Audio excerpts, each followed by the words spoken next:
গণ অভ্যুত্থানের পর বিশেষ পরিস্থিতিতে দায়িত্ব নেওয়া এই সরকার হয়তো বৈধ, তবে এই সরকার কোনোভাবেই কিন্তু জবাবদিহিমূলক নয়, এবং জনগণের কাছে এই সরকারের জবাবদিহি করার কোনো সুযোগও নেই।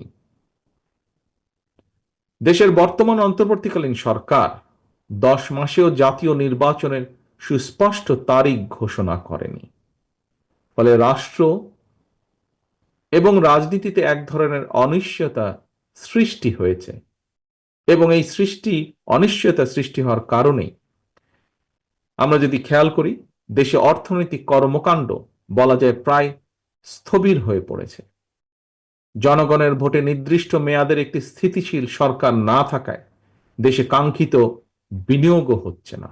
গণমাধ্যমে খবরে দেখেছি, ব্যবসায়িক সংগঠনগুলো বলছে নানা কারণে ইতিমধ্যেই শত শত শিল্প কলকারখানা বন্ধ হয়ে গিয়েছে, আরো অনেক কলকারখানা বন্ধ হওয়ার উপক্রম হয়ে পড়ছে। বিভিন্ন সেক্টরে এ ধরনের অস্থিরতা বিরাজ করছে। জনগণ তাদের সমস্যার সম্ভাবনার কথা সরকারের কাছে তুলে ধরার বা বলার কোনো সুযোগ তারা পাচ্ছে না। অন্তর্বর্তীকালীন সরকারের উপদেষ্টাদের সঙ্গে স্বাভাবিক কারণেই জনগণের কোনোই যোগাযোগ নেই। বিভিন্ন শ্রেণী পেশার মানুষের সমস্যা সম্ভাবনা কিংবা দুঃখ দুর্দশা সম্পর্কে অনেক উপদেষ্টাই ওয়াকেফাল নন। তারা অফিসে বসে ফাইলপত্র দেখে জনগণের সমস্যা চিহ্নিত করে সমাধানের চেষ্টা হয়তো কেউ কেউ করছেন। জনগণের সঙ্গে সরাসরি যোগাযোগ ছাড়া প্রশাসন নির্ভর, ফাইল নির্ভর বা ফাইল ওয়ার্ক দিয়ে সকল সমস্যার সমাধান যদি করা যেতই, তাহলে তো নিশ্চয়ই রাজনৈতিক দল বা রাজনীতির প্রয়োজন হতো না।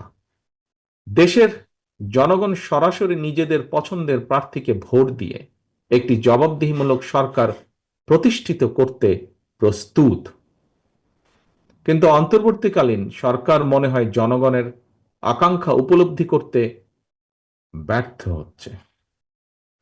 গণতন্ত্রের পক্ষের প্রতিটি রাজনৈতিক দলের পক্ষ থেকে লিখিতভাবে অন্তর্বর্তীকালীন সরকারের কাছে সংস্কার প্রস্তাব দেওয়া হয়েছে। এরই ভিতর সংস্কারের ব্যাপারে কিন্তু কোনো রাজনৈতিক দলের তেমন কোনো আপত্তি নেই, তবে সংস্কার নিয়ে সরকারের অযথা সময় ক্ষেপণে আপত্তি অবশ্যই রয়েছে।